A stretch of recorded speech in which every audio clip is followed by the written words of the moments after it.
Hi everybody, this is my final video in my series for playthroughs of Axis and Allies Spring 1942 First Edition. I happen to love this game a lot. I've had it for 8 or 9 years. Wait, 8 or 9? Yep, 8 or 9. I've played it a lot, though I've really only come to understand it in recent years. Well, in this we saw some mixed results. I'm not going to do further rounds because that's just going to take a while. I mean, maybe for a different game, I'll do an end of each round, how it went. But right now, let's just give an overview of what we've seen. Now, this isn't necessarily how a game goes because this is a game of dice. This is a game of chance. Germany is prepped up in the North Sea to cause havoc on the Allies. Their assault into Karelia has stalled, I guess. They lost West Russia, but had taken Transjordan, the oil fields, and seized half of the Suez Canal. They have lost Algeria and are under siege in Libya, though they are turning the Mediterranean into a little naval fortress, and they are under siege in Western Europe. Russia has had more success in this game than I'm usually acquainted to. Yes, they're kind of losing in Karelia, but that actually happens a lot. They've taken West Russia, no doubt preparing for further assaults. They're moving into China to aid their American allies. This is pretty standard. You don't see... I honestly do not... Whenever I've played as Russia or Japan, I've never really gone for a strategy of the two fighting. I've never tried to invade that much as Russia, never tried to attack that much as Japan. Britain did better in this than I expected. Some good rolls. Lost a territory, but defended well against Japan. Very well. Japan has very mixed. They're under assault in Kwangtung. Their battleship is damaged. Their assault on Hawaii is becoming bigger than they wanted. America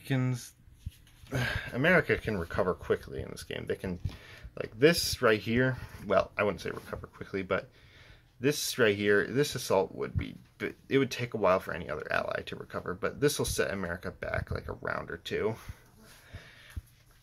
Doing very well in the east. It's heading into Africa, which usually I've rarely seen a game where when you kick Germany out of Africa, they get back in. Well, I mean, sure, I did have one game where Germany looped around through Lut-Rush, Caucasus, Persia, Transjordan, and Sudan, but that's a long way to go to get back, and they didn't last very long.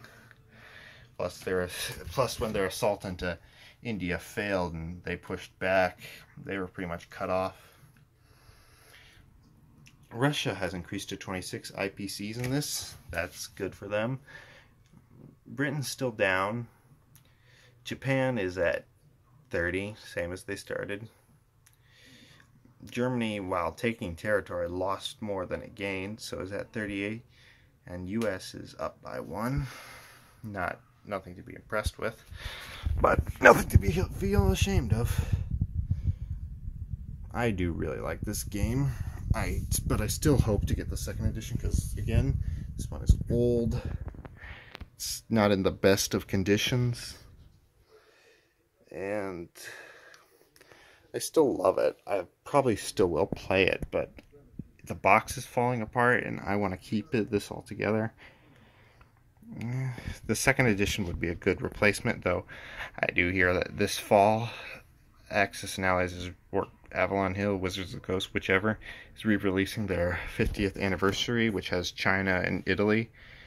I'd also like to get the big games, but seeing as I don't think I have the space or time for those in the next few years, because, you know, college.